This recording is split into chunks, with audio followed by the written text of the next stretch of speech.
여러분, 지난 주일이 부활주일이었습니다.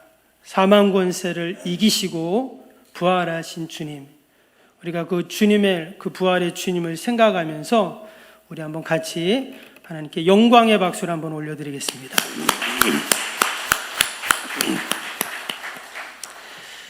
지난 주일이 부활주일이었는데 왜 목사님이 또 부활을 이야기하시나, 혹시 이렇게 의아해 하시는 분도 계실 줄 압니다.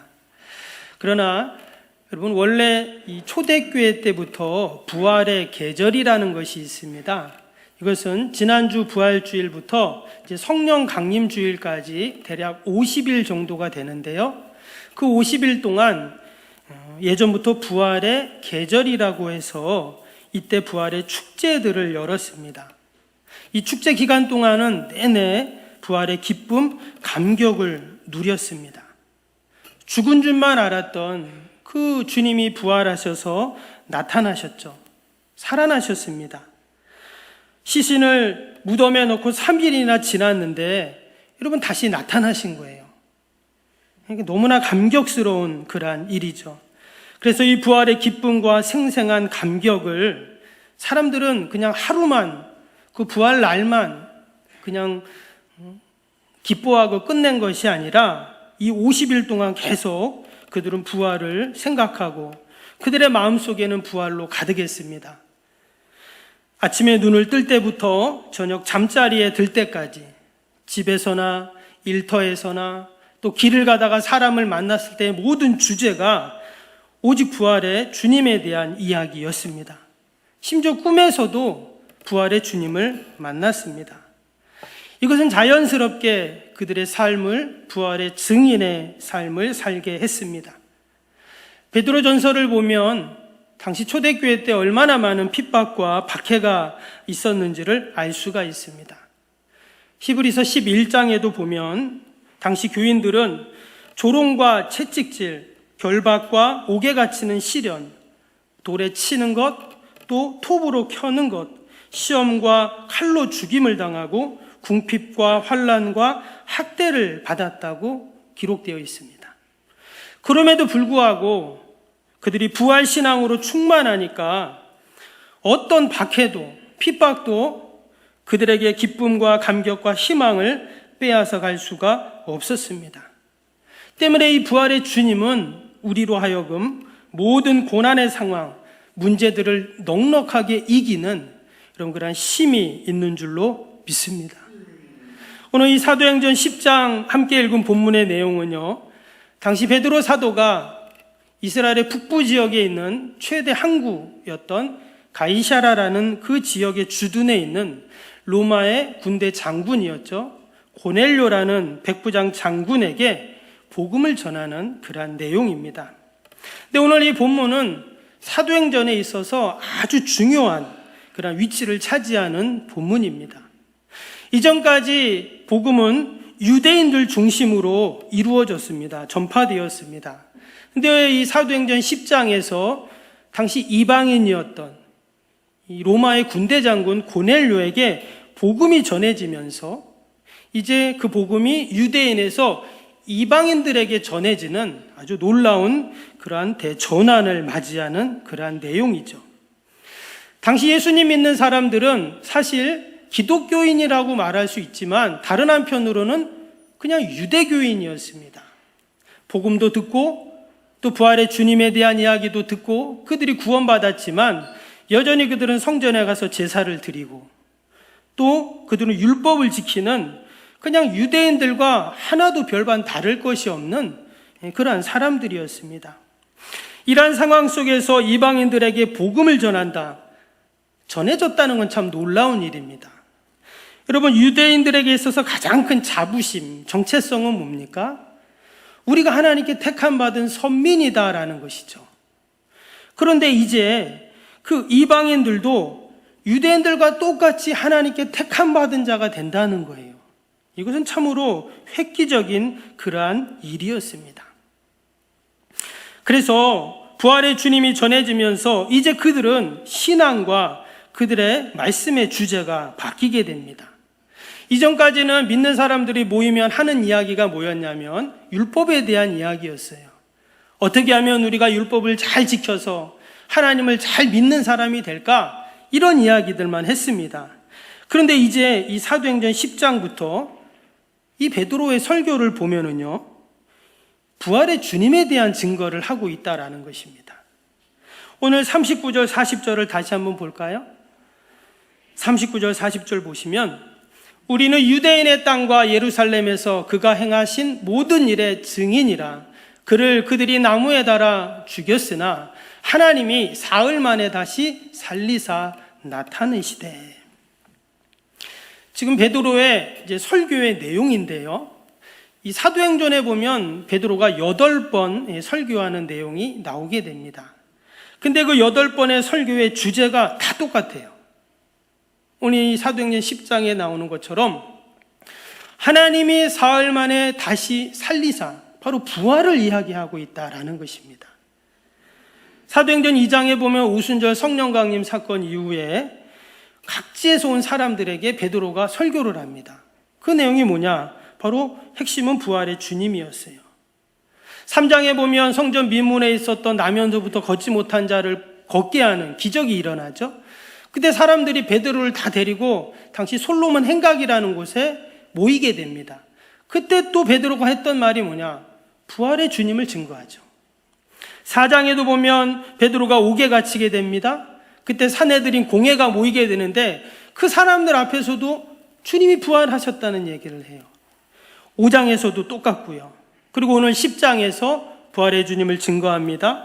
11장에서는 예루살렘에서 유대인들에게 설교할 때 부활을 얘기하고, 13장에서 비시디아 안디옥 회당에서 또 복음을 전할 때 부활의 주님을 증거하고, 마지막으로 15장에 보면 당시 예루살렘 교회 지도자들에게 다시 한번 부활의 주님을 증거하는 내용이 나오게 됩니다. 그래서 이후로 보면 바울도 마찬가지고요, 모든 사도들의 메시지, 그들의 신앙의 주제는 뭐였냐? 부활이었다라는 것입니다. 여러분, 왜 이렇게 부활을 강조할까요? 중요하기 때문인 것이죠. 여러분, 우리 기독교에서 가장 중요한 것은, 핵심은 여러분 부활인 줄로 믿습니다. 그래서 우리는 날마다 이 부활을 기억해야 돼요. 지난주일 부활 주일만 부활을 기억하는 게 아니라 1년 52주 매주 우리는 사실 부활의 주님을 찬양하기 위해 예배드리고 여러분 이곳에 모인 것인 줄로 믿습니다. 원래 주일이라는 것은 성경의 안식 후 첫날이 이제 주일인 것이잖아요. 그래서 오늘은 주님이 부활하신 날, 우리는 매주 주님이 부활한 날 모여서 예배를 드리고 그것을 기념하는 것이기 때문에 우리의 예배 중심에는 늘 여러분 부활이 있어야 하는 줄로 믿습니다. 또한 부활의 주님을 증거했더니 어떤 일이 일어났냐면 성령님이 임하는 사건이 일어났습니다. 오늘 44절, 45절을 다시 한번 보시면 베드로가 이 말을 할 때 그랬어요. 이 말이 뭘까요? 부활의 주님을 증거할 때 말하는 것입니다.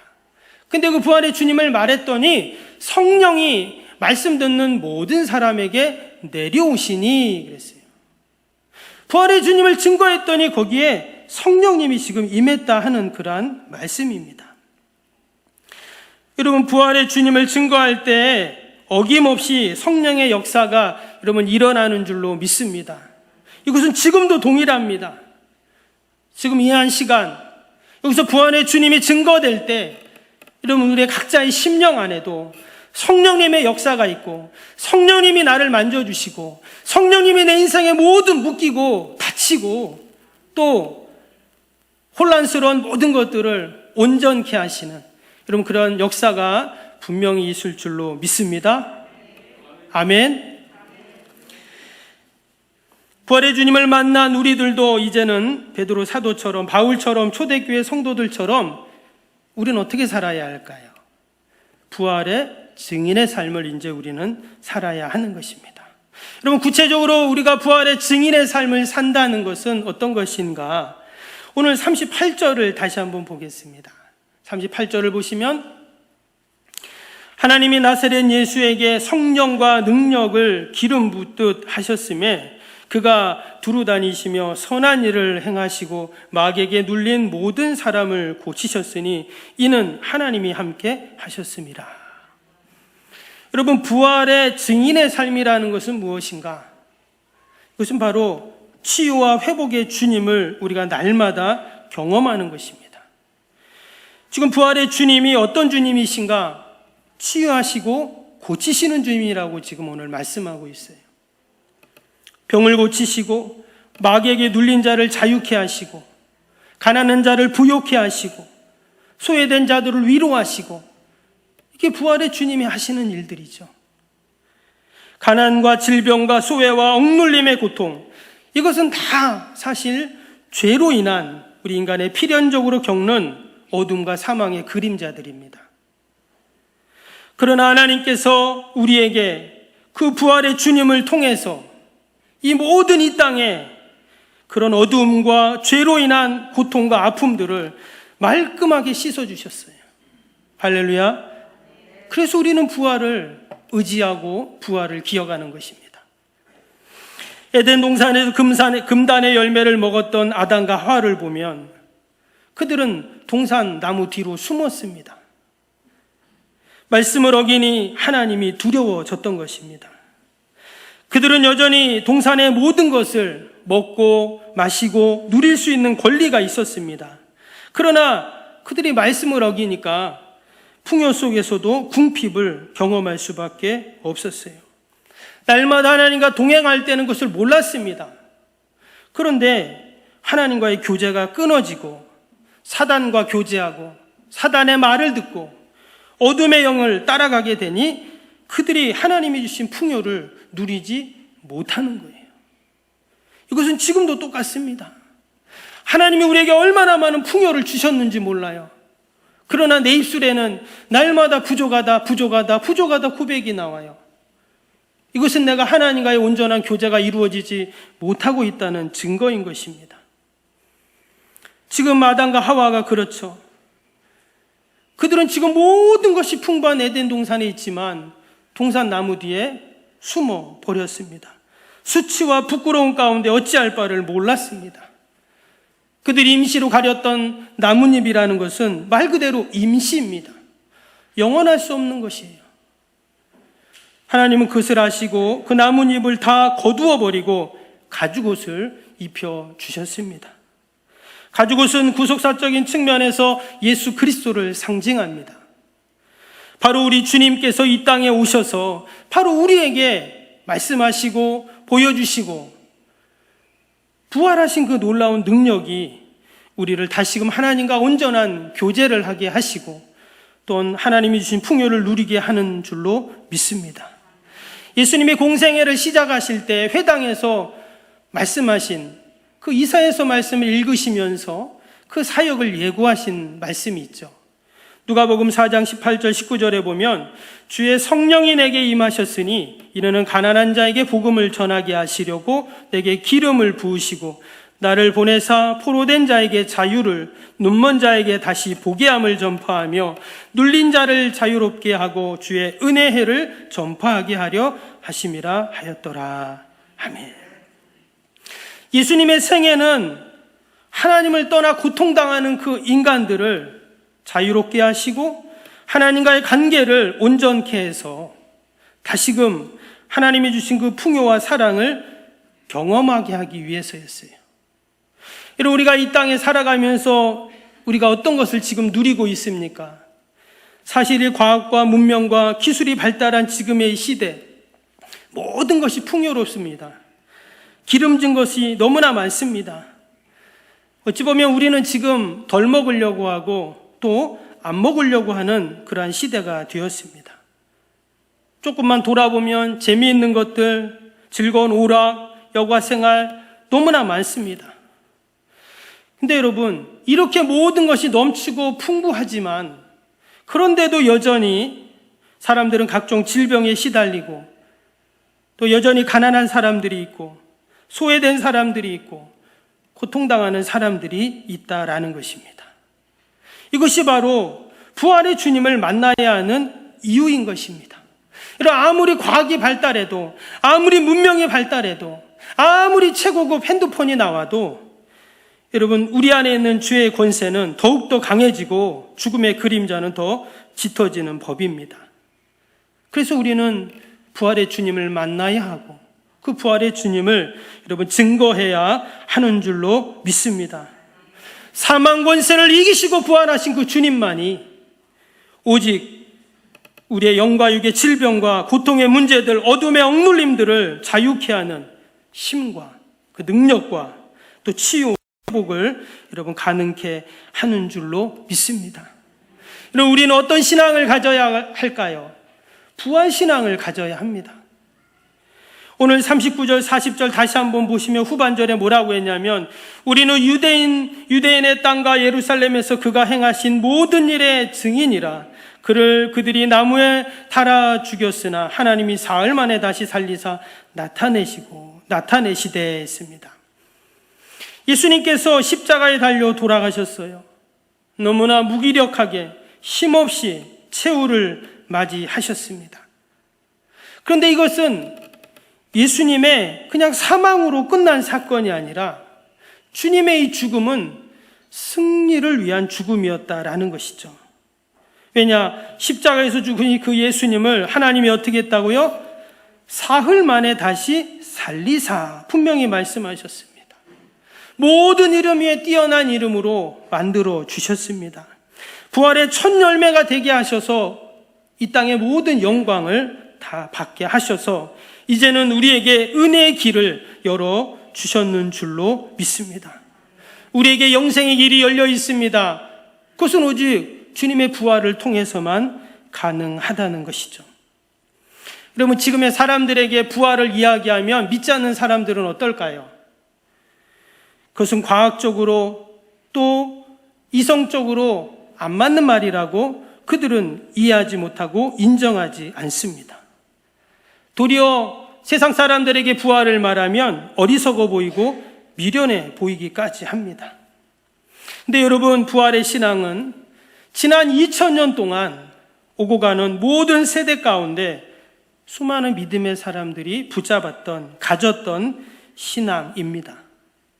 요한복음 11장 25절 26절 말씀처럼 나는 부활이요 생명이니 나를 믿는 자는 죽어도 살겠고 무릇 살아서 나를 믿는 자는 영원히 죽지 아니하리니 이것을 내가 믿느냐. 이 부활의 말씀을 우리의 모든 믿음의 선배들은 붙잡고 살았습니다. 그래서 결국 부활은 우리의 슬픔과 절망의 자리에서 기쁨과 감격의 자리로 우리를 옮겨놓고 두려움과 불안의 자리에서 감사와 평안의 자리로 우리를 옮겨놓고 실패의 자리에서 역경과 시련을 극복하는 여러분 용기의 자리로 우리를 옮겨놓는 줄로 믿습니다. 사람들은 대개 부활하면 죽음 이후의 사건만을 생각을 합니다. 아니면 이제 죽음이 임박한 사람들이 가져야 할 신앙쯤으로 여기기도 합니다. 그러나 여러분, 진정한 부활의 신앙은 그것이 아니죠. 바로 지금 내가 살아있을 때 그 부활의 신앙을 갖고 부활의 능력을 경험해야 하는 것입니다. 부활의 주님을 나의 구주, 나의 하나님으로 우리가 고백하며 산다는 것은 하루하루, 순간순간 나의 옛사람을 벗어버리고 새 사람을 입는 것이고 나의 옛 자아가 죽어서 다시금 부활의 주님을 통해 거듭난 자아로 다시 태어나는 것. 여러분, 이것이 바로 우리 부활 신앙을 가진 성도의 모습인 줄로 믿습니다. 그러기 위해서 내가 먼저 부활 신앙의 사람이 되고 그리고 나서 우리가 부활의 증인이 되어야 합니다. 오늘 마지막 42절에 보니까 42절 다시 한번 보시면 우리에게 명하사 백성에게 전도하시되 하나님이 살아있는 자와 죽은 자의 재판장으로 정하신 자가 곧 이 사람인 것을 증언하게 하셨고 그랬습니다. 여기 보니까 우리에게 어떻게 했다고요? 42절에 우리에게 명하셨다 이렇게 말씀을 하고 있어요. 여러분, 우리가 부활의 증인의 삶을 사는 것은 주님의 준엄하신 명령이라는 것이에요. 살아있는 자와 죽은 자의 재판장으로 정하신 분, 바로 우리 주님이시죠. 부활의 주님이십니다. 그것을 바로 증언하라, 이렇게 지금 우리에게 말씀을 하고 있습니다. 사도들이 그랬던 것처럼 사울이 다메섹 도상에서 부활의 주님을 만나 그 부활의 주님을 증거하는 자로 증인의 삶을 살았던 것처럼, 여러분 부활을 증거할 때 여러분 거기에 놀라운 역사가 분명히 있는 줄로 믿습니다. 기독교 2000년사를 쭉 돌아보면 여러분 부활의 증인의 삶을 살았던 때와 살지 않았던 때가 확연히 구분이 됩니다. 여러분 중세 때는 어땠을까요? 중세 때는 부활의 주님이 없습니다. 그때는 오직 직제와 마리아 상만 있을 뿐입니다. 그랬더니 서서히 교회는 타락을 하고 교회는 온갖 비리와 죄악의 본산이 되었습니다. 그러나 부활을 믿고 부활의 주님을 증거하는 그러한 시대는 어땠어요? 교회가 흥왕하고 교회가 힘을 얻고 놀라운 하나님의 구원의 역사들을 경험하게 되었죠. 그것이 바로 성경에 나오는 초대교회의 모습입니다. 서두에도 말씀드린 것처럼 바울이 부활의 주님을 계속 사도 바울이 베드로가 증거를 했습니다. 그때 어떤 일이 일어납니까? 2장 47절에 보면 하나님을 찬미하며 또 온 백성에게 칭송을 받으니 주께서 구원받는 사람을 날마다 더하게 하시니라. 부활의 주님을 증거했더니 그 증인의 삶을 샀더니 이러한 놀라운 부흥의 역사가 일어났어요. 이 베드로 사도가 사내들인 공회 앞에서 또 부활의 주님을 증거합니다. 그랬더니 4장 33절에서 35절을 보면 사도들이 큰 권능으로 주 예수의 부활을 증거하니, 또 밑에 보면 무리가 큰 은혜를 받아 그 중에 가난한 사람이 없으니 이는 밭과 집 있는 자는 팔아 그 판 것의 값을 가져다가 사도들의 발 앞에 두매 그들이 각 사람의 필요에 따라 나누어 줌이라. 부활의 주님을 증거했더니 사랑의 공동체가 된 것이죠. 또 5장 41절에 보면 사도들은 그 이름을 위하여 능욕받는 일에 합당한 자로 여기심을 기뻐하면서 공의 앞을 떠나니라. 즉 부활의 주님을 증거했더니 고난과 핍박과 능욕받는 일, 그것을 도리어 기뻐했다, 이렇게 말을 하고 있습니다. 여러분 부활의 증인의 삶은 하나님의 준엄한 명령인 줄로 믿습니다. 뿐만 아니라 우리가 주 부활의 주님을 증거할 때 우리는 사랑의 공동체로 바뀌게 되고, 또한 주님의 몸된 교회를 위해서 더욱더 헌신하는 기쁨, 또 그것이 은혜가 되고 감사가 되는 그러한 믿음으로 바뀌게 될 것입니다. 오늘 본문에 나오는 이 로마의 백부장이었던 고넬료, 이 사람은 말 그대로 당시의 장군입니다. 대단한 권력과 또한 그런 능력을 갖고 있는 그런 사람이었습니다. 읽진 않았지만 위에 보면 이 사람은 경건한 사람이라고 했고 온 집안이 더불어 하나님을 경외하는 자라고 했고 백성들을 구제하고 또 기도하는 사람이었다, 이런 말씀이 나옵니다. 어떻게 이방인이 타지에 와서 그 이스라엘의 하나님을 믿고 알았는지 설명은 되어 있지 않지만 아마 그에게는 좋은 종교심이 있었을 것입니다. 그리고 그는 그런 신앙을 갖고 기도하고 구제하는 일에 앞장을 섰다고 나옵니다. 그랬더니 하나님의 사자 천사가 나타나서 하나님 앞에 너의 기도와 구제가 상달됐다 하면서 그를 위로해요. 근데 그때 어떤 일이 일어나냐면 하나님 그 천사가 하는 말이 저쪽 요바에 시몬이라는 사람 집에 베드로가 있는데 그 사람을 초청해서 말씀을 들으라는 그러한 메시지를 줍니다. 그래서 이 고넬료가 그 말대로 베드로를 초청을 합니다. 그래서 오늘 사도행전 10장에 그 베드로가 고넬료 집에 와서 부활의 주님을 증거하고 있어요. 여러분 지금 이 고넬료에게는 부족한 것이 하나도 없습니다. 당시에 권력도 있습니다. 지위도 있습니다. 당연히 돈도 있었을 것입니다. 또 이방인이었음에도 불구하고 그는 하나님을 알고 경건한 삶을 사는 자였어요. 근데 그에게 딱 한 가지 부족한 게 있었습니다. 그게 뭘까요? 부활의 주님을 몰랐다는 거예요. 부활의 주님을 나의 주님으로 그가 모시지 못했다라는 것입니다. 근데 그에게 부활의 주님을 증거했을 때 그에게 성령님이 임했습니다. 그리고 온 가족이 구원받는 놀라운 이러한 은혜를 경험하게 되었습니다. 여러분, 우리도 초대교회 성도들처럼 우리의 모든 말과 행동과 우리의 신앙의 모습 속에 부활의 주님을 만난 자들처럼 우리가 부활 신앙으로 더욱더 견고해야 할 줄로 믿습니다. 그리고 한 주간을 살면서도 우리가 만나는 모든 자들에게 무엇을 전합니까? 주님이 부활하셨습니다. 혹시 지난주 계란 다 받아가셨죠? 잘 드셨나요? 좀 옆집 사람들한테 좀 나눠주셨나요? 잘하셨어요. 혹시 나눠주지 못한 분은 이번 주라도 좀 계란을 사가지고 나눠주시기 바랍니다. 그럼 웬 계란? 그럴 거 아니에요? 지난주에 주님이 부활하셨는데 그 부활을 주님을 같이 나누고 싶습니다 하면서 우리가 부활의 주님을 증거할 때 좀 놀라운 부활의 역사들이 우리의 삶을 통해 날마다 나타날 줄로 믿습니다.